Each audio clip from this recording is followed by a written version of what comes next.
Cierra los ojos por un instante e imagina entregar 12 años de tu vida a un solo trabajo.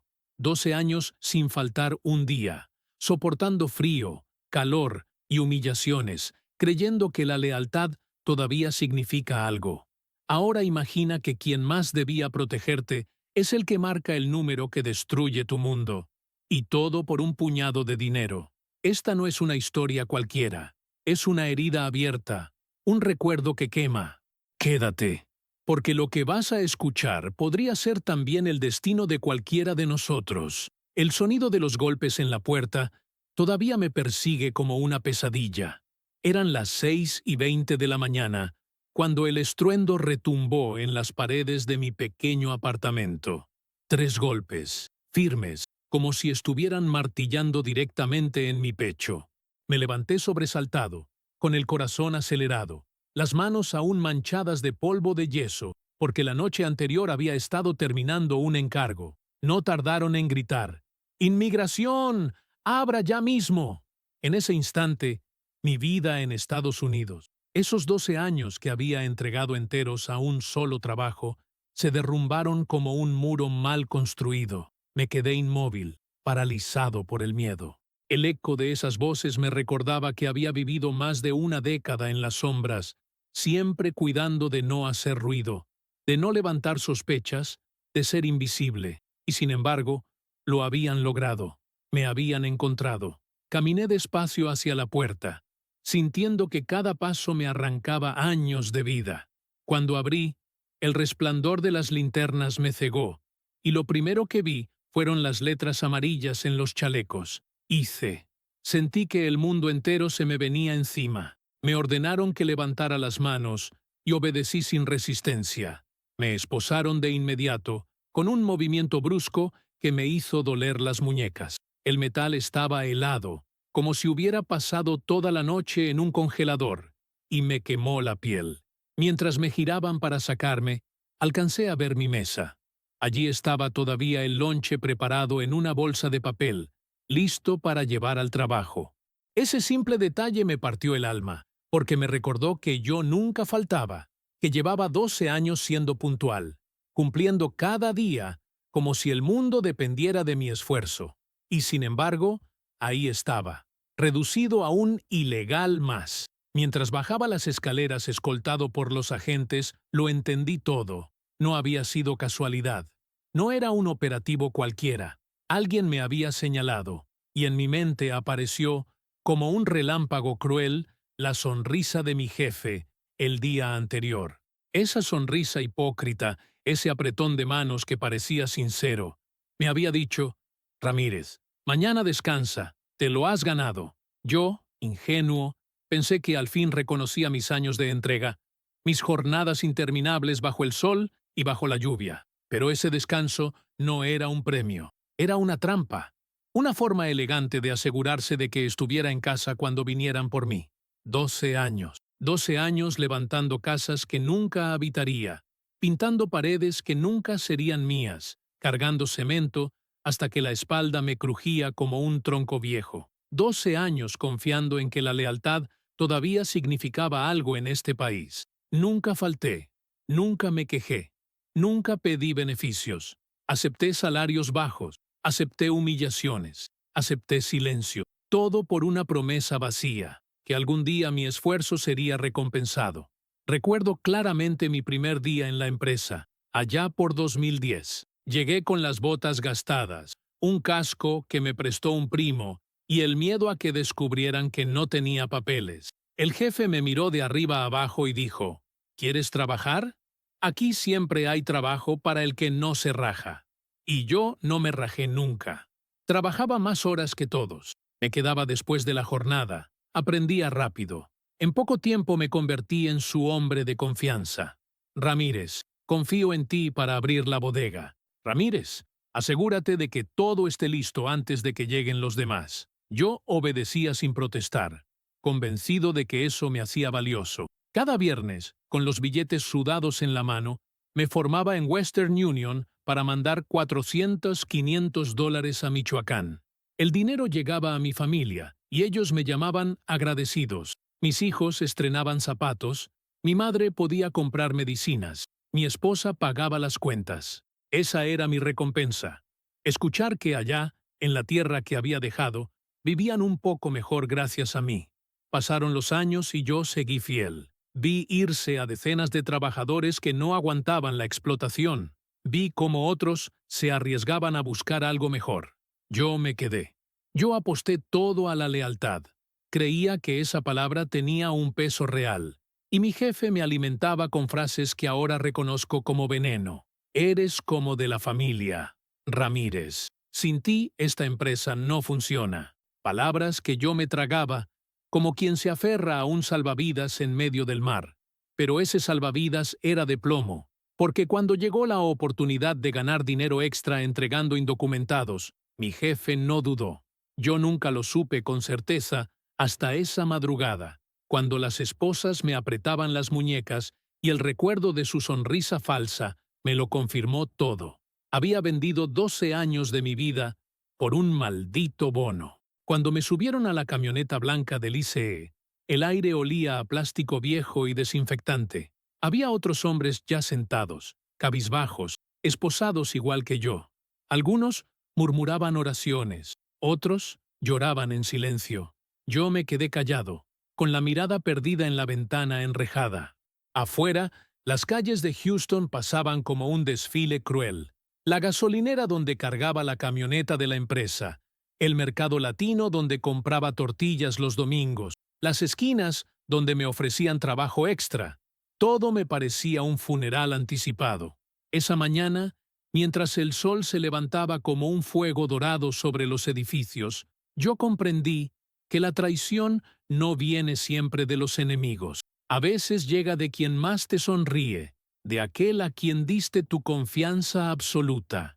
Mi jefe no me entregó solo a inmigración, me entregó al vacío, a la certeza de que había desperdiciado 12 años creyendo en una mentira. Y lo peor era saber que ni siquiera lo hizo por odio, ni por miedo, ni por justicia. Lo hizo por dinero, por un bono que no valía ni la mitad de mis años perdidos. Cuando pienso en mis primeros años en la compañía, me doy cuenta de que la palabra sacrificio se quedó corta para describir lo que viví. Era 2010 cuando crucé la frontera, con las botas rotas, el corazón encendido de esperanza y apenas $200 escondidos en los calcetines. Llegué a Houston gracias a un primo lejano que me dijo, aquí siempre falta gente que trabaje duro. No importa si tienes papeles o no. Y esa fue mi primera lección en este país. No importaba quién eras, solo cuánto estabas dispuesto a resistir. La constructora me recibió como a un animal de carga. Desde el primer día me pusieron a cargar bloques de concreto bajo un sol que parecía derretir el asfalto. El calor era tan fuerte que sentía que mis huesos se cocinaban por dentro, pero no dije nada. Sabía que si me quejaba, me reemplazarían por otro en cuestión de minutos. Así que apreté los dientes, tragué saliva y seguí. Ese primer mes dormí en un cuarto diminuto compartido con 3 hombres más. Las cucarachas corrían por las paredes y el colchón apestaba a humedad. Pero yo no veía miseria, veía un punto de partida. Con el primer cheque en las manos, $1,600 en billetes arrugados, corrí a Western Union. Mandé $1,000 a México, guardé 200 para la renta, 200 para comida y me quedé con lo justo para sobrevivir. Cuando hablé con mi esposa por teléfono y escuché que mis hijos tenían zapatos nuevos y cuadernos para la escuela, lloré en silencio en ese cuarto mugroso. Esa fue mi gasolina, saber que allá, a miles de kilómetros, mis sacrificios se convertían en pan, en medicinas, en futuro. Los años pasaron rápido. Aprendí a manejar herramientas, a organizar a los nuevos, a trabajar de noche cuando había que terminar un proyecto con urgencia. Mi jefe lo notaba. Ramírez, confío en ti. Me repetía. Me daba más responsabilidades, pero nunca más derechos. No seguro médico, no contrato, no vacaciones, y yo lo aceptaba. ¿Por qué? Porque me convencí de que su confianza era suficiente. Porque quería creer que en este país la lealtad tarde o temprano se pagaba. Cada viernes se volvió un ritual. salir del trabajo con los billetes arrugados en la bolsa, caminar hasta la ventanilla de Western Union y llenar el mismo formulario con las manos cansadas. Mandaba entre 400 y 500 dólares, sin falta. A veces más, cuando alguien en casa enfermaba o cuando los niños necesitaban algo especial. En 2013, cuando mi madre se puso grave, logré mandar casi 2,000 en un mes. Trabajé turnos dobles, limpié oficinas en la noche y pinté paredes en fines de semana. Dormía apenas 4 horas, pero cuando escuché a mi madre decir que pudo pagar el hospital gracias a mí, sentí que el mundo tenía sentido. Pero poco a poco, lo que empezó como un sacrificio voluntario se convirtió en una obligación que nunca se discutía. Mi esposa y mis hijos se acostumbraron a que el dinero llegara cada semana. Ya no era sorpresa, ya no era agradecimiento, era rutina. Y cuando alguna vez mandaba menos, las llamadas se llenaban de silencios incómodos. ¿Eso es todo?, me decía mi esposa, sin entender que yo había pasado noches enteras cargando madera para juntar esos billetes. En 2015 hubo un episodio que me marcó. Daniel, mi hijo mayor, me llamó diciendo que todos sus compañeros tenían celulares nuevos y que él era el único con un aparato viejo. Su voz estaba llena de resentimiento. «Papá, ¿para qué trabajas tanto si ni siquiera puedes darme lo que necesito?» Esa noche acepté un turno extra en la empresa, limpiando escombros hasta la madrugada. Con las manos temblorosas, compré el teléfono que pedía. Cuando se lo mandé, apenas recibí un mensaje corto. «Gracias». Ni una foto, ni una sonrisa. Ese fue el primer momento en que me pregunté si el sacrificio realmente estaba construyendo amor o solo dependencia. Mientras tanto, en la empresa seguía siendo el confiable. Era el que llegaba primero, el que abría la bodega a las 5 de la mañana, el que se quedaba hasta el final para cerrar. El jefe me trataba como si fuera su sombra. «Sin ti, Ramírez, esto se cae». Yo sonreía, cansado pero orgulloso. Creía que esas palabras eran mi escudo. Nunca imaginé que serían el cuchillo que después me atravesaría. El invierno de 2017 fue uno de los más duros. Las manos se me partían por el frío. La piel se abría en grietas que sangraban al contacto con el cemento. Una mañana me corté con una sierra. La herida era profunda. La sangre corría a chorros. Pensé que me llevarían al hospital. En cambio, mi jefe me miró serio y dijo: «Cúbrelo, Ramírez, que no nos conviene un reporte». Esa noche, con el dolor insoportable, me cosí yo mismo con hilo de costura comprado en la farmacia. Al día siguiente estaba en la obra de nuevo, y él, satisfecho, me dijo: «Eso es lealtad». Yo confundía explotación con confianza. Me convencía de que todo valía la pena, porque algún día él reconocerá lo que hago, me decía. Pero la verdad es que lo único que se reconocía era su bolsillo cada vez más lleno gracias a mi sudor. Durante años ignoré las señales. Rumores de que algunos patrones recibían beneficios por entregar indocumentados. Historias de compañeros que desaparecían de un día para otro. Conversaciones en voz baja en la oficina. Yo me decía, mi jefe no haría eso. Yo soy indispensable para él. Pero la verdad es que nadie es indispensable cuando hay dinero de por medio. Y así seguí, atrapado en la ilusión de pertenecer a algo más que un simple obrero invisible. 12 años convencido de que estaba construyendo un futuro, cuando en realidad solo estaba acercándome a la peor de las traiciones. Con el paso de los años, empecé a notar grietas en esa fachada de confianza que tanto me repetía mi jefe. Yo quería ignorarlas, porque aceptar la verdad significaba reconocer que había entregado mi vida a un hombre que solo veía en mí una herramienta. Pero las señales estaban ahí, golpeando cada vez más fuerte, hasta que ya no pude hacerme el ciego. Recuerdo un día en 2018, estábamos terminando un proyecto grande en el norte de Houston. Había presión por cumplir la fecha de entrega y trabajamos jornadas de 14 horas, sin descanso. Cuando finalmente terminamos, todos esperábamos al menos un reconocimiento. El jefe llegó, nos reunió y felicitó a los nuevos. A mí solo me dio una palmada en la espalda y un «Bien hecho, Ramírez. Sabía que no me ibas a fallar». Todos aplaudieron, pero yo me sentí invisible. Había cargado sobre mis hombros la responsabilidad de ese proyecto, entrenado a los novatos, resuelto cada problema. Y al final, mi premio era una sonrisa vacía. No fue la única vez. En 2019, me accidenté en la obra. Estábamos instalando unas vigas pesadas cuando una de ellas se me resbaló y me golpeó en el hombro. Caí al suelo con un dolor insoportable. Los compañeros me ayudaron a levantarme. El brazo colgaba casi sin fuerza. Cuando llegó el jefe, pensé que me llevaría al hospital, pero su respuesta fue otra. Tómate un descanso, ponte hielo y regresa cuando puedas. No podemos hacer reportes, nos pueden multar. Esa noche dormí con fiebre y dolor. A la mañana siguiente, todavía adolorido, volví al trabajo porque sabía que si faltaba alguien más, ocuparía mi lugar. El jefe me miró satisfecho y dijo, «Eso es ser hombre, Ramírez». Yo lo interpreté como un elogio, cuando en realidad era una condena. Poco a poco empecé a escuchar rumores más inquietantes. Un compañero me contó en voz baja que había patrones en Texas que recibían beneficios del gobierno por colaborar con inmigración. Dicen que les dan bonos por entregar indocumentados. Como cazadores de recompensas, ¿me entiendes? Yo me reí, nervioso. Mi jefe no haría eso. Él confía en mí.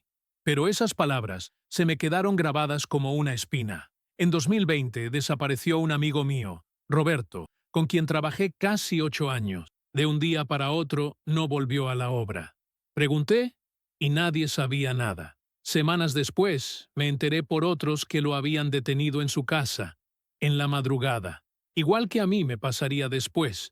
No quise creerlo, pero en el fondo supe que alguien lo había señalado. Y ese alguien era el mismo que todos los días me daba órdenes como si fuera un padre severo. Empecé a observar más atentamente. Veía a mi jefe encerrado en su oficina, hablando por teléfono en voz baja. Decía frases cortas que apenas alcanzaba a escuchar. «Sí, aquí tengo varios. Sí, mañana. Yo aviso». Cuando entraba, cambiaba el tono y me decía cualquier cosa. «Ramírez, mañana necesito que abras más temprano». O «Revísame esa lista de herramientas». Yo me convencía de que eran negocios, de que mi imaginación me estaba jugando una mala pasada. Pero las dudas ya estaban sembradas. Lo peor fue una tarde de 2021.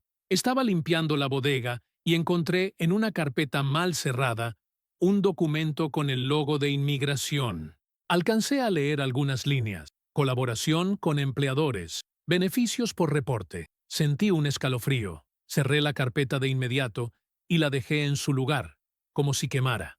Esa noche no pude dormir. Daba vueltas en la cama pensando en lo que había visto. Quería convencerme de que era un papel viejo, que no tenía nada que ver conmigo. Pero mi instinto me decía lo contrario. Aún así, seguí trabajando. 12 años me habían acostumbrado a tragarme las dudas. Pensaba en mis hijos, en las remesas que cada semana esperaban, en el futuro que dependía de esos billetes. No podía darme el lujo de renunciar, ni de enfrentar a mi jefe. Me repetía una mentira para sobrevivir. Si le soy leal, él también lo será. Hasta que llegó esa tarde extraña de 2022. Yo había terminado un turno pesado, y el jefe me llamó a su oficina. Me miró con esa sonrisa que ahora reconozco como máscara.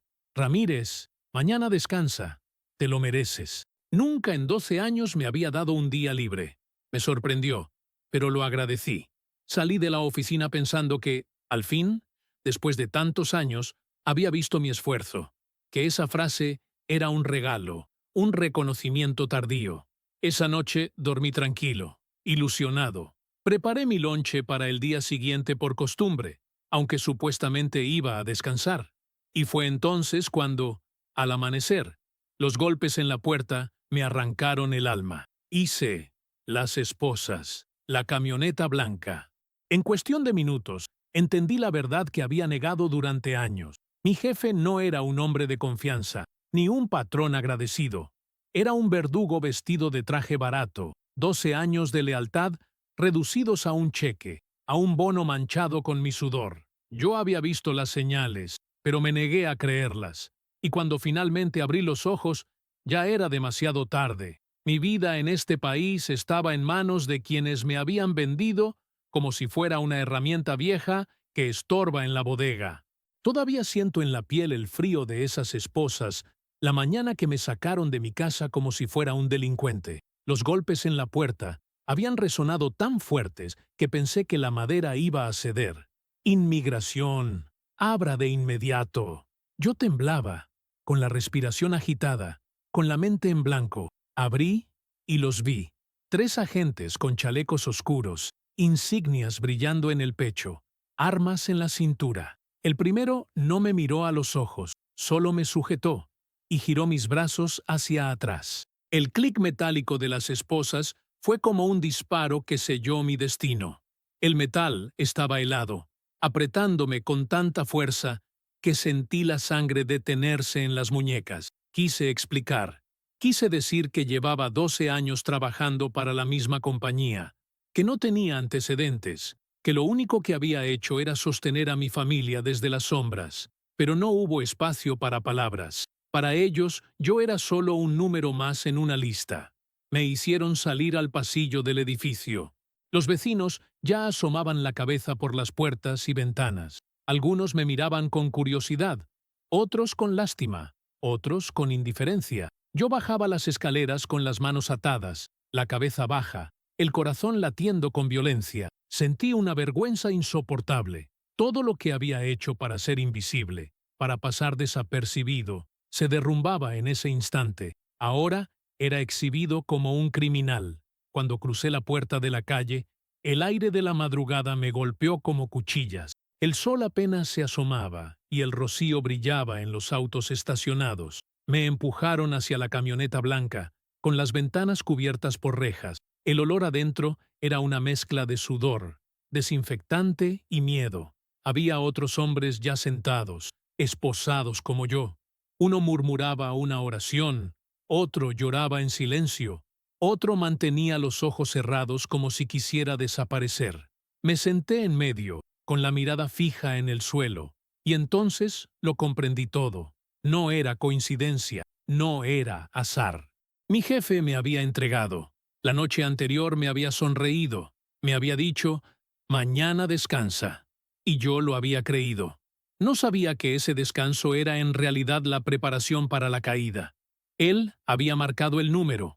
Él había vendido mis 12 años de lealtad a cambio de un bono. El camino hacia el centro de detención fue un desfile cruel de recuerdos. Pasamos por calles que conocía de memoria. La gasolinera donde tantas veces cargué la camioneta de la empresa. La tienda latina donde compraba tortillas los domingos. La esquina donde esperábamos a que nos recogieran para ir a la obra. Cada lugar era un pedazo de mi historia en este país, y ahora lo veía por última vez, esposado, custodiado, derrotado. Al llegar, nos hicieron bajar de uno en uno. Nos revisaron como si fuéramos mercancía, quitándonos cinturones, cordones, todo lo que pudiera servirnos. Nos fotografiaron, nos tomaron huellas digitales. El clic de la cámara sonaba como un martillo sobre mi dignidad. Nos entregaron uniformes naranjas que olían a detergente barato y encierro. Ese color me marcó como lo que no era, un criminal. La celda donde me metieron tenía paredes grises, frías, y un banco metálico que congelaba la piel. Las luces nunca se apagaban. El aire olía a cloro y sudor. Algunos hombres se acurrucaban en silencio, otros lloraban, otros gritaban maldiciones. Yo me senté en una esquina, con la cabeza entre las manos, y lo único que me repetía era, me vendió. Después de 12 años, me vendió. Esa primera noche no dormí. Cerraba los ojos y veía el rostro de mi jefe, su sonrisa falsa, su voz repitiendo frases que ahora me parecían crueles. Eres como de la familia Ramírez. ¿De qué familia hablaba? ¿Acaso la familia se vende por dinero? Cada recuerdo se convertía en una daga. El día que me pidió entrenar a los nuevos, el día que me felicitó frente a todos, el día que me dijo, confío en ti. Todo era mentira. Yo no era su mano derecha. Yo era una herramienta desechable. Lo que más me dolía no era el miedo a la deportación, ni la idea de regresar con las manos vacías después de tantos años. Lo que más me dolía era la traición. Porque uno puede aceptar la dureza de la vida, la explotación, incluso la pobreza. Pero que te entregue el mismo hombre a quien diste tu lealtad, eso te mata por dentro. En la madrugada, mientras escuchaba los sollozos de un compañero en la litera de arriba, pensé en mis hijos. ¿Qué les diría? ¿Cómo explicarles que el hombre que me explotó durante 12 años fue el mismo que decidió borrarme del mapa?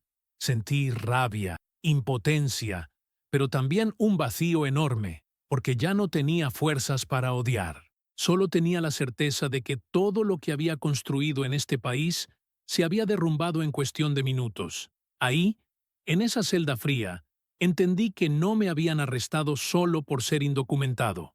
Me habían vendido. Mi jefe había puesto precio a mi vida, y el valor de mi libertad estaba escrito en un cheque de bono, y ese precio era mucho más bajo que los años, la salud y el alma que yo había entregado. La primera noche en el centro de detención no se me olvida, porque fue la más larga de mi vida. El uniforme naranja me apretaba como una segunda piel que no me pertenecía, como si me hubieran arrancado mi identidad para colocarme una etiqueta que decía criminal, cuando lo único que había hecho era trabajar hasta quebrarme el cuerpo. Las paredes eran grises, lisas, heladas. Las luces fluorescentes nunca se apagaban, haciendo que el tiempo se disolviera en un limbo interminable. Allí adentro no había día ni noche, solo un presente eterno donde los minutos pesaban como horas. La celda olía a cloro mezclado con sudor y miedo. El banco de metal donde me senté estaba tan frío que me calaba hasta los huesos. Alrededor de mí había hombres de diferentes edades y países, hondureños, guatemaltecos, salvadoreños, algunos mexicanos como yo. Unos lloraban en silencio, con la cabeza escondida entre los brazos. Otros caminaban en círculos, como animales enjaulados. Había quienes murmuraban oraciones en voz baja, intentando aferrarse a un Dios que parecía habernos abandonado en esas paredes. El primer plato de comida llegó a las pocas horas. Arroz pegajoso, frijoles mal cocidos y un trozo de pan duro. Apenas lo probé. No tenía hambre. Lo tragué como quien traga piedras, solo para tener algo en el estómago. Mientras comía, recordé el olor del café recién hecho en Michoacán, las tortillas infladas en el comal, la sopa caliente de mi madre. Ese contraste me arrancó lágrimas que escondí bajando la cabeza. No quería que me vieran débil. La primera llamada fue un puñal. Me dieron 5 minutos y marqué a México. Contestó mi esposa. Le conté lo que había pasado, que estaba detenido, que no sabía qué iba a pasar. Hubo un silencio largo, tan largo que pensé que la llamada se había cortado. Finalmente respondió con voz apagada. Yo te dije que algún día esto iba a pasar. No escuché dolor, no escuché rabia, no escuché compasión, solo resignación. Esa indiferencia me dolió más que las esposas en las muñecas. Sentí que ni siquiera tenía un lugar donde refugiarme emocionalmente. Intenté también llamar a mi jefe. No sé por qué lo hice. Tal vez buscaba confirmación. Tal vez un mínimo de explicación. Al tercer timbrazo contestó. Reconocí su voz al instante. Ramírez, no puedo hablar mucho. Esto ya está hecho. Perdóname. Pero entiende. Tenía que hacerlo. Y colgó. Esa frase me martilló en la cabeza. Tenía que hacerlo. No, no tenía que. Lo hizo por dinero, por un maldito bono. En ese momento entendí que yo nunca fui su hombre de confianza, ni parte de su familia laboral. Yo fui un número, un recurso, un escalón para su ganancia. Y cuando llegó la oportunidad, me vendió como si fuera una herramienta vieja que estorbaba en la bodega. En la celda conocí a otros hombres que compartían mi destino.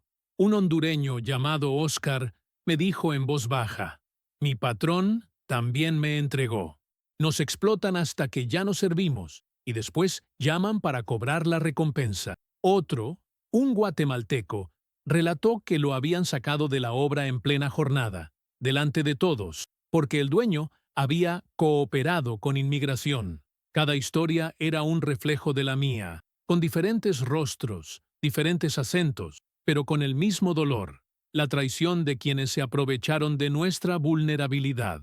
Las noches eran interminables. El sonido de las cadenas de otros detenidos los sollozos que resonaban en la oscuridad, el murmullo de los guardias hablando en inglés detrás de la puerta. Yo me acostaba en la litera dura, con la espalda adolorida y la mente llena de recuerdos. Veía la cara de mis hijos en mi imaginación. Daniel con su uniforme escolar nuevo, gracias a mis remesas. Lucía sonriendo con los cuadernos que yo pagaba. Mi madre comprando medicinas con los billetes que había sudado en los techos de Houston. Cada recuerdo era un cuchillo, porque me recordaba que tal vez ya no podría mandarles nada más. Los días se confundían. Nos levantaban a las 5 de la mañana con gritos, nos contaban como ganado, nos servían la misma comida sin sabor, nos dejaban en un patio cercado 1 hora para que camináramos bajo el sol como si eso fuera libertad.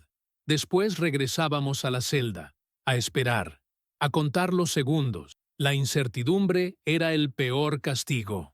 No saber si mañana me subirían a un avión, si tendría otra audiencia, si me soltarían o si me encerrarían meses. Vivía suspendido en un vacío. A veces escuchaba a los demás hablar de esperanza. Tengo un abogado, decía uno. Tal vez me den fianza, decía otro. Yo callaba. ¿Qué esperanza podía tener si el mismo hombre al que serví durante 12 años fue quien me señaló? Si aquel en quien confiaba me había vendido por unas monedas, ¿qué podía esperar del sistema entero? La rabia me quemaba por dentro, pero el cansancio era más fuerte. Me sentía vacío, como si cada lágrima, cada hora de trabajo, cada sacrificio se hubiera evaporado en el aire. Me preguntaba si de verdad valió la pena haber pasado 12 años de mi vida en este país, siendo invisible, tragando humillaciones, enviando dinero cada semana. Y ahora estaba ahí, reducido a un uniforme naranja y un número en un expediente. La primera semana en el centro fue la confirmación de que mi vida en Estados Unidos estaba en su fase final. No importaba cuánto había dado, no importaba lo fiel que había sido, no importaba que no tuviera delitos. Mi historia estaba siendo escrita por otros, y la tinta usada era la traición de mi jefe. El día de mi primera audiencia amaneció con un frío que me atravesaba los huesos. Los guardias encendieron las luces de golpe a las 4 de la mañana, como si quisieran arrancarnos de los sueños más tristes. Nos formaron en fila, nos pusieron cadenas en los tobillos y esposas en las muñecas, unidas por una correa que hacía tintinear el metal con cada paso. Caminábamos en silencio, cabizbajos, como si fuéramos ganado rumbo al matadero. El aire en el camión que nos llevaba a la corte era helado, impregnado de olor a desinfectante y miedo. Nadie hablaba. Algunos cerraban los ojos, otros murmuraban oraciones, otros contenían las lágrimas. Yo iba pensando en mis 12 años en este país, en todo lo que había entregado, y sentía que nada de eso iba a importar frente a un juez que solo vería papeles. La sala era amplia pero fría, con luces blancas demasiado brillantes que me hicieron entrecerrar los ojos. En la esquina, la bandera de Estados Unidos parecía mirarnos con indiferencia. Me sentaron frente a un juez de rostro severo y cabello canoso, acompañado de una traductora y un abogado público que apenas había cruzado 2 frases conmigo. No había nadie en la sala por mí, ni mi esposa, ni mis hijos, ni mucho menos mi jefe. Estaba solo. El juez comenzó a leer mi expediente en voz monótona, como si recitara una lista de compras. 12 años en el país sin autorización, empleos ilegales, sin antecedentes criminales, familia en México. Cada palabra me dolía porque reducía mi vida a simples datos. No había lugar para mis amaneceres cargando sacos de cemento, ni para mis noches limpiando oficinas, ni para los billetes que cada viernes mandaba con las manos temblorosas de cansancio. Todo se resumía a indocumentado. El fiscal tomó la palabra. Su voz era seca, sin emoción. Su señoría, el acusado ha vivido en violación de la ley durante más de una década. Ha trabajado sin documentos, aprovechándose de los recursos de este país. La ley es clara. Solicitamos deportación inmediata. Hablaba como si yo fuera un objeto fuera de lugar, una piedra que estorbaba en el camino. Sentí rabia, impotencia, pero sobre todo un vacío enorme. Cuando me dieron la oportunidad de hablar, respiré hondo. Mis manos temblaban, mi voz se quebraba, pero hablé. Señor juez, yo sé que no tengo papeles, sé que la ley dice que debo irme, pero todo lo que he hecho en este país ha sido trabajar. 12 años levantando casas, pintando paredes, limpiando lo que otros ensuciaban. Nunca robé, nunca hice daño. Todo lo que gané lo mandé a mi familia en México, para que mis hijos tuvieran comida, zapatos, escuela. No pido compasión, solo que entienda que detrás de este uniforme naranja hay un padre, un hombre que se partió el alma para darles un futuro a los suyos. El juez me miró por unos segundos que parecieron eternos. No pude leer nada en su rostro. La traductora repetía mis palabras en inglés, pero sentí que en el aire se deshacían, que no alcanzaban a tocarlo. Mi abogado público intentó reforzar lo que yo había dicho. Su señoría, mi cliente no representa un peligro. Ha demostrado buena conducta. No tiene antecedentes. Pedimos que se considere su tiempo en el país como un factor humanitario. Pero su voz sonaba débil, como la de alguien que sabe que está peleando una batalla perdida. El juez suspiró, cerró el archivo y habló con la misma frialdad con la que lo había abierto. La decisión no se dará hoy. El caso queda pospuesto para revisión. El acusado permanecerá bajo custodia. Golpeó la mesa con el mazo y el sonido me atravesó el pecho como un disparo. Me levantaron de inmediato, las cadenas tintineando otra vez con cada paso. Miré de reojo las bancas del público, vacías. Nadie me acompañaba, nadie me esperaba. En ese instante supe que, más allá de lo que decidiera el juez, ya estaba condenado. Condenado por la soledad, por la indiferencia de mi familia, por la traición de mi jefe.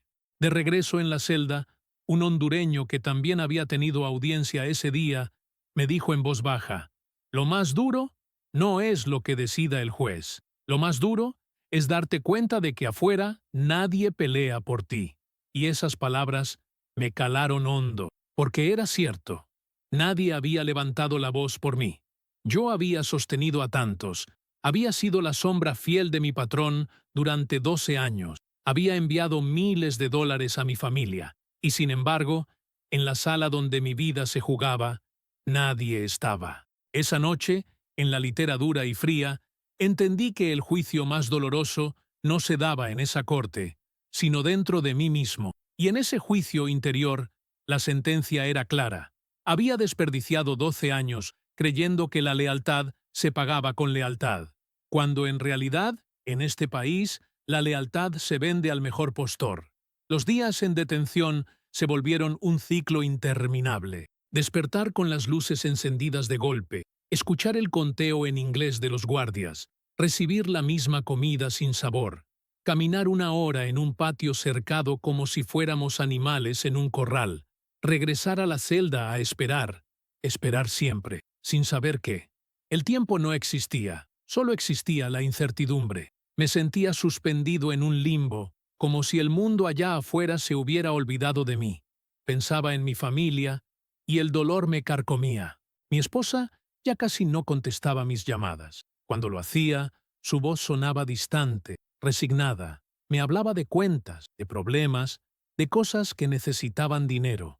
No preguntaba cómo estaba yo, ni me decía palabras de aliento. Era como si yo ya no existiera para ella. Y mis hijos, Daniel, el mayor, apenas respondía con monosílabos. «Sí, papá, estoy bien». No sé. Sentía un muro enorme entre nosotros, construido con años de distancia y silencio. Me dolía más que cualquier cadena. Yo estaba convencido de que nadie levantaría la voz por mí, que saldría de ese lugar directo a un avión rumbo a México, con la frente baja y las manos vacías. Pero entonces ocurrió lo inesperado. Una mañana, un guardia gritó mi apellido. «¡Ramírez! ¡Visita!». Al principio pensé que era un error. Nadie venía a vernos. Nadie. Caminé hasta la sala de visitas con el corazón encogido, convencido de que se habían equivocado. Y entonces la vi. Al otro lado del vidrio estaba Lucía, mi hija menor. Tenía ya 22 años, y aunque su rostro mostraba cansancio, sus ojos brillaban con una fuerza que me atravesó. Tomaba el auricular con manos temblorosas, pero firmes. Yo hice lo mismo. con lágrimas que me nublaban la vista. «Papá, no estás solo». Esa fue su primera frase. Se me quebró el alma. Nadie me había dicho esas palabras en mucho tiempo. Cerré los ojos, respiré hondo y sentí que un nudo en mi garganta se rompía. «¿Cómo supiste?», logré murmurar. Ella me contó que había sabido por unos conocidos lo que había pasado, que había confirmado que mi jefe había colaborado con inmigración y que había decidido hacer lo que nadie más, ayudarme. Busqué una organización que defiende inmigrantes. Hablé con un abogado. Quieren tomar tu caso. No prometen nada. Pero vamos a luchar. Su voz temblaba, pero había en ella una convicción que me devolvió algo que yo había perdido. Esperanza. Me contó que Daniel estaba enojado, que decía que yo había escogido el camino fácil al irme, que ahora cargaba las consecuencias. Él no quería involucrarse. «No lo escuches, papá. Yo estoy aquí. Yo voy a pelear contigo». Cada palabra era un bálsamo y un golpe al mismo tiempo. Dolía saber que mi propio hijo me daba la espalda, pero al mismo tiempo, ver a mi hija menor, fuerte, decidida, me hacía sentir que no todo estaba perdido. En ese instante comprendí algo que el encierro me había robado. Todavía quedaba alguien para quien yo era más que un uniforme naranja, alguien que no me veía como un fracaso ni como un peso, sino como su padre. La conversación duró apenas 15 minutos, pero cambió todo. Cuando regresé a la celda, los muros seguían siendo grises, las luces seguían ardiendo en los ojos, la comida seguía sabiendo a nada, pero dentro de mí había una chispa encendida. No era la libertad, no era una garantía, pero era esperanza. Y eso, en un lugar donde todo te quiere muerto por dentro, era un milagro. En las noches, mientras escuchaba los sollozos de los demás detenidos, recordaba su mirada, sus palabras: «No estás solo». Cerraba los ojos y las repetía como un mantra, porque esa frase era mi cuerda en medio del abismo. No sabía todavía cómo terminaría todo, pero el simple hecho de que mi hija hubiera aparecido era ya un giro en mi historia, un recordatorio de que, aunque me habían vendido, aunque me habían traicionado, aunque muchos me habían olvidado, aún quedaba alguien que creía en mí. Y esa creencia, esa lealtad verdadera, era más poderosa que la traición de mi jefe o el abandono de quienes callaban. Esa visita fue la primera grieta en el muro de mi condena, y en esa grieta entró algo que había olvidado, la posibilidad de seguir de pie, aunque todo pareciera derrumbarse. El día de la segunda audiencia amaneció distinto. El frío era el mismo, las cadenas en los tobillos igual de pesadas, el uniforme naranja igual de humillante, pero dentro de mí había algo nuevo, la voz de Lucía repitiéndome: «No estás solo». Esa frase me sostenía, me daba fuerza para caminar con la espalda más erguida mientras subíamos al camión que nos llevaba a la corte. Ya no era solo un detenido más, era un padre por quien su hija estaba dispuesta a luchar. Cuando entré a la sala, lo primero que vi fue a Lucía sentada en la banca, con un folder lleno de papeles en las manos. Sus ojos se encontraron con los míos y me regaló una sonrisa temblorosa, pero firme. Esa mirada me sostuvo de pie cuando mis piernas querían ceder. Su presencia era como un escudo en medio de ese lugar hostil.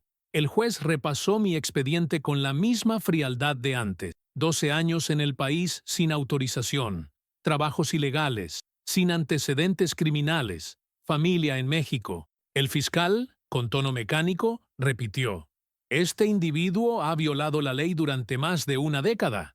Solicitamos su deportación inmediata». Todo sonaba como una condena escrita de antemano, pero entonces intervino el abogado que Lucía había conseguido. No era el defensor público cansado que apenas habló la vez anterior. Este hombre tenía otra presencia.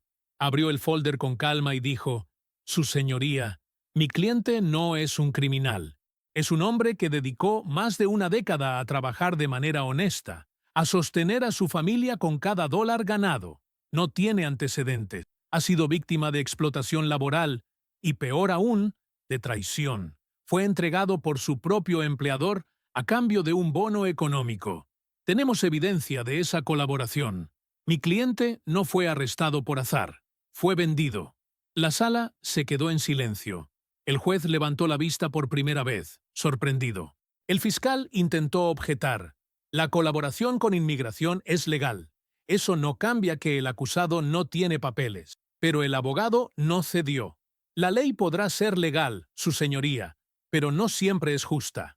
Aquí no se trata solo de documentos. Aquí se trata de humanidad. Este hombre no representa un peligro. Ha sido víctima de un sistema que recompensa a quienes traicionan a los que más trabajan. Mientras la traductora repetía cada palabra, yo temblaba. Escuchar mi historia dicha en voz alta, no como un crimen, sino como un sacrificio, me hizo llorar. Bajé la cabeza y las lágrimas cayeron sobre mis manos esposadas. Miré a Lucía. Ella me observaba con los ojos brillantes, orgullosa, como diciendo, yo creo en ti, aunque nadie más lo haga. El abogado presentó pruebas, recibos de remesas, que yo había mandado mes tras mes durante 12 años, cartas de compañeros que afirmaban que siempre llegaba primero y me iba al final. Un testimonio escrito de Lucía, contando cómo mi esfuerzo había sostenido su vida. El juez leyó en silencio, serio, sin mostrar emociones. Finalmente habló. La decisión no puede tomarse hoy. Este tribunal debe revisar la nueva evidencia presentada. El caso se pospone. El acusado permanecerá bajo custodia. Golpeó el mazo y con ese sonido la audiencia terminó. No era libertad, pero tampoco era una condena inmediata. Era tiempo. Tiempo para luchar. Tiempo para esperar una posibilidad distinta al exilio forzado. Cuando me levantaron para llevarme de regreso a la celda, las cadenas pesaban menos. Caminaba más firme, porque ahora sabía que alguien afuera peleaba por mí. De vuelta en el centro de detención, los demás me preguntaban qué había pasado. El juez aplazó la decisión. Respondí. Algunos murmuraron, «Eso es bueno». Otros me dieron palmadas en la espalda. Pero lo que más me importaba era lo que sentía dentro, una chispa encendida en medio de la oscuridad.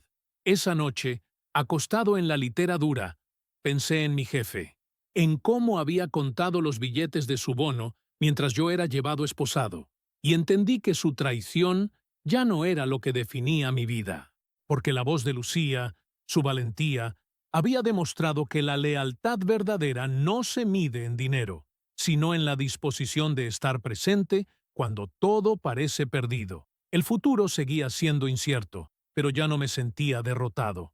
Había una grieta en el muro de mi condena, y por esa grieta entraba, poco a poco, la esperanza. Los días que siguieron a la segunda audiencia fueron una mezcla de angustia y esperanza. Angustia porque todavía estaba encerrado, porque cada conteo de madrugada y cada comida insípida me recordaban que seguía siendo un prisionero. Esperanza porque sabía que afuera Lucía no se detenía, que hablaba con el abogado, que buscaba papeles, que movía todo lo que podía para sostener mi caso. Era extraño sentir esas dos fuerzas opuestas dentro de mí, un muro de desesperanza y al mismo tiempo una grieta por donde entraba un rayo de luz. Una tarde, durante la hora de patio, un guardia me llamó para avisarme que tenía correspondencia. Abrí el sobre con manos temblorosas. Era una carta de Lucía. Decía que había logrado reunir más pruebas, cartas de antiguos compañeros de trabajo que confirmaban mi dedicación, copias de transferencias de dinero que demostraban mis años de sacrificio, incluso un documento que probaba la colaboración de mi jefe con inmigración a cambio de beneficios económicos. «Papá», escribió, «no te prometo que ganemos, pero te prometo que no te abandonaré». Al leer esas palabras, sentí un nudo en la garganta.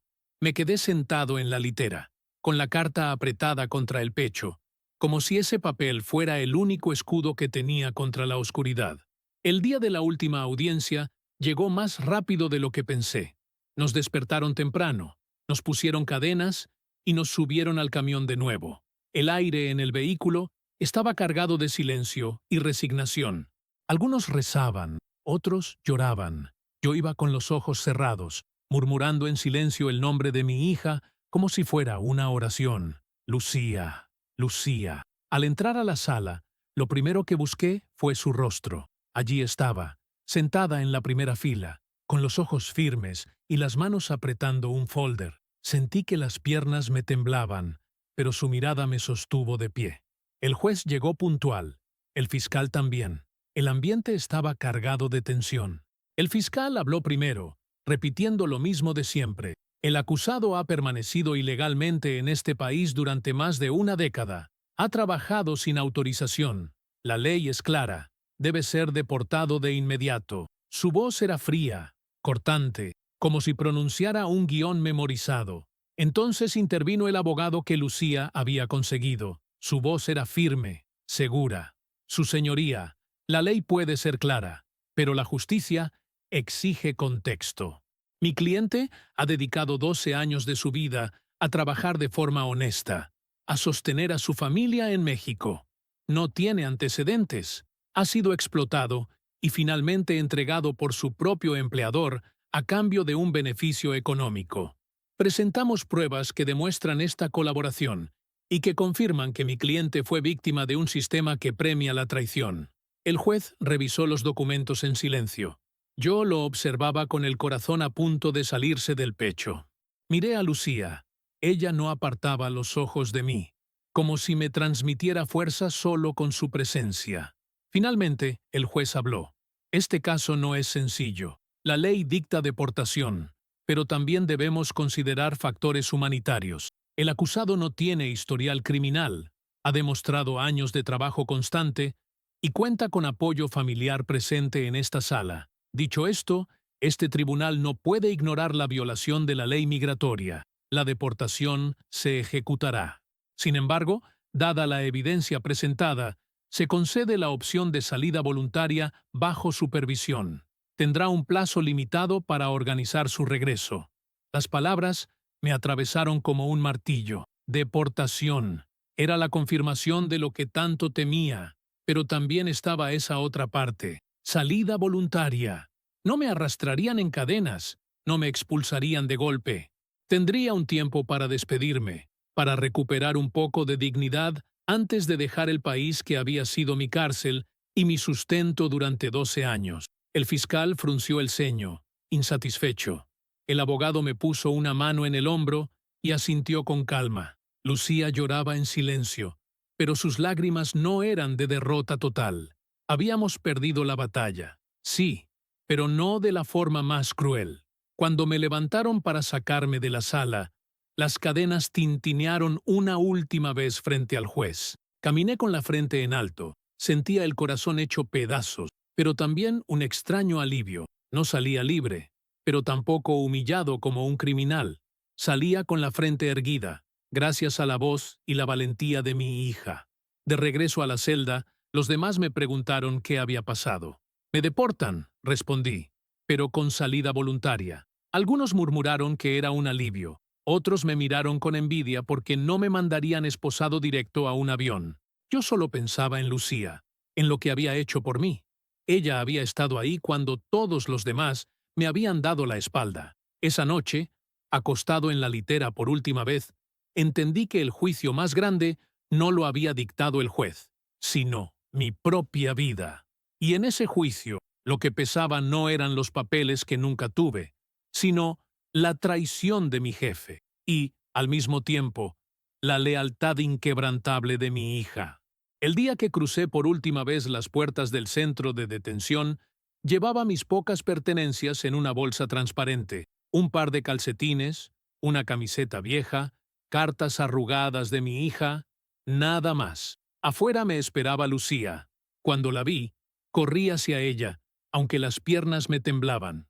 Me abrazó con tanta fuerza que sentí que mis huesos se acomodaban de nuevo. Lloramos en silencio, rodeados de un mundo que parecía seguir indiferente, mientras para mí todo había cambiado. Los días que siguieron fueron extraños. Caminaba por las calles de Houston, sabiendo que ya no me pertenecían. Miraba los edificios que ayudé a levantar, los techos que reparé, las casas que pinté. Nadie lo sabía, pero en cada esquina había un pedazo de mí. Esos muros guardaban mi sudor. Esas calles habían visto mis pasos cansados de madrugada. y sin embargo, en cuestión de días, tendría que dejarlos atrás. Era como asistir al funeral de mi propia vida. Me dieron 3 semanas para organizar mi salida voluntaria. 3 semanas que parecían una eternidad y al mismo tiempo un parpadeo. Intenté trabajar un par de días con conocidos para juntar algo de dinero, pero todo era incierto. Los papeles de supervisión no me dejaban moverme con libertad. La mayor parte del tiempo lo pasé con Lucía. Ella me llevaba a comer tacos en la esquina. Me mostraba los parques que habían sido parte de su juventud sin mí. Me hablaba de la universidad que intentaba terminar.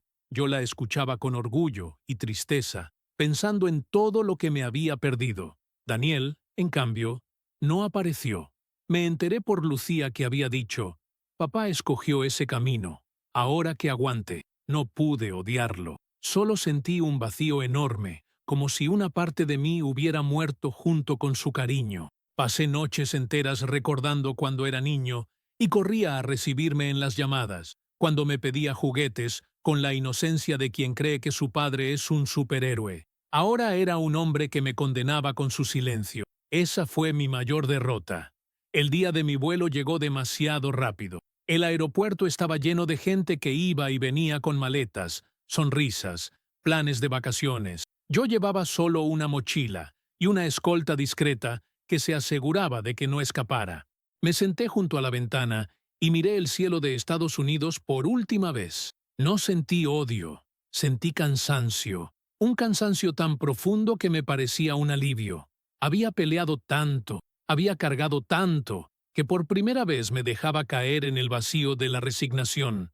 Antes de abordar, abracé a Lucía. Ella lloraba desconsolada, repitiendo una y otra vez: «Papá, yo voy a verte en México. Esto no es el final». Sus palabras fueron un bálsamo. Apreté su rostro entre mis manos y le dije: «Mija, tú eres mi verdadero milagro. Eres la prueba de que no todo se perdió». Después caminé hacia la fila de embarque con las lágrimas nublándome la vista. Cuando el avión despegó, cerré los ojos. Recordé mi llegada en 2010, joven, lleno de sueños, con las botas rotas y el corazón encendido de esperanza. Recordé mis primeros días cargando cemento, mis primeras noches durmiendo en un cuarto con cucarachas, mis primeras remesas enviadas con manos temblorosas. Recordé la voz de mi jefe diciéndome: «Confío en ti», y entendí que esas palabras nunca significaron nada. Lo único real eran los años que entregué, los sacrificios que hice, las lágrimas que derramé en silencio. Al llegar a México, el aire olía diferente. Olía a tierra, a recuerdos, a un pasado que había dejado atrás. Caminé por el aeropuerto con pasos inseguros, sintiéndome un extraño en mi propio país. Tenía miedo, pero también una sensación extraña de alivio. Ya no tenía que esconderme. Ya no tenía que vivir con la sombra de ser descubierto. La cárcel de la invisibilidad había quedado atrás, aunque me hubiera costado todo. Hoy, al mirar hacia atrás, entiendo que la lealtad mal puesta puede ser la peor de las condenas. 12 años entregados a un patrón que me vendió por un bono. 12 años creyendo que era parte de una familia laboral que nunca existió. 12 años sosteniendo a una familia que, en gran parte, me dio la espalda. Pero también fueron 12 años que me mostraron quién realmente estaba conmigo. Lucía, con su valentía, con su voz firme, con su amor inquebrantable, me demostró que la sangre verdadera no traiciona. He aprendido que el dinero puede comprar silencio, pero no puede comprar la lealtad verdadera, que la traición más dolorosa no viene de los enemigos, sino de quienes un día llamaste aliados, y que, a pesar de todo, siempre queda una chispa de luz que se niega a apagarse. Me duele haber perdido tanto, haber sido arrancado del país donde dejé mi juventud y mi salud, pero sigo respirando, y mientras respire, seguiré de pie. Aunque el mundo me haya marcado con la palabra deportado, yo sé que soy mucho más que eso. Soy un hombre que lo dio todo, que fue traicionado, pero que aún conserva la dignidad de contar su historia.